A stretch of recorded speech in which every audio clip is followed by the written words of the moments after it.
Bismillah, assalamu alaikum wa rahmatullahi wa barakatuh.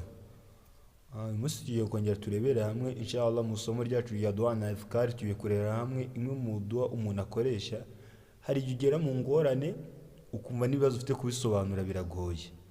Iyo dua mubona hejuru aho ngaho ni dua twakwifashisha, ni dua intumwa y'Imana sallallahu alaihi wasallam yigishije umusangirangendo witwa Anas ibn Malik radiyallahu anhu. Iravuga ngo ya hayyu ya qayyum birahmatika astaghithu aslih li shan kullahu wala takilni illa nafsi twarfata aini. Nuwa ngo ujya gusaba Imana ukumva nyine ikintu ni ukuvuga ngo Mana wowe uhoraho uri igihe cyose, wowe wahanze byose, kubw'impuhwe zawe ndagusaba, ndagutabaje, ndagusaba ko wantunganyiriza ibyanjye byose, kandi ntuzantererane ngo ndeke njyenyine habe n'akanya na gatoya. Ni ukuvuga ngo ufite ibibazo uko byameze kose utabaje Imana ku mpuhwe zayo. Ngo iyi dua tuyitangira kwanza tubanza gusobanukirwa Allah uwo ari we. Ni al-hayyu, n'uhoraho, ntago agira inkomoko, ntago agira ibihengwa rware, agira umunaniro. Ya al-qayyum, niwe wihagije. Allah ntago agira intege nkeya, nawe wihagije kuri byose, niwe tubaza byose ariko we ntacyo atubaza. Ubanza kwibutsa wowe ubwawe, wowe roho na roho yawe, Allah uwo ari we. Ibyo bikugoye, ibyo bikuremereye, Allah ni al-qayyum.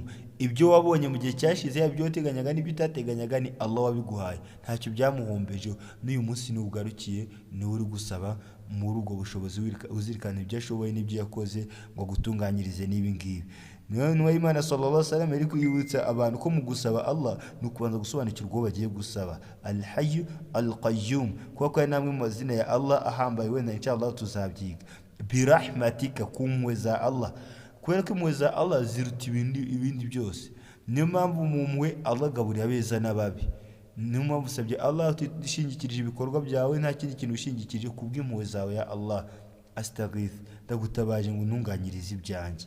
Nta nubwo uzi ngo ni ibintu ubuhe buryo byatunganamo, hari igihe biba byagucanze, ariko kubw'impuhwe za Allah wenyine yagubitunganya.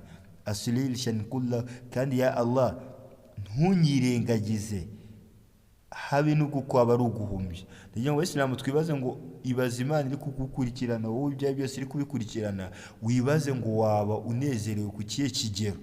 Niyo mpamvu hano Allah yaduhaye amahirwe kumuhamagara. Allah muri Qur'an avuga ngo fadhkuruni adhkurukum washkuruli wala takfurun, ni munsingize mbazirikane, washkuruli munshimire, wala takfurun muramenye ntimukamakane.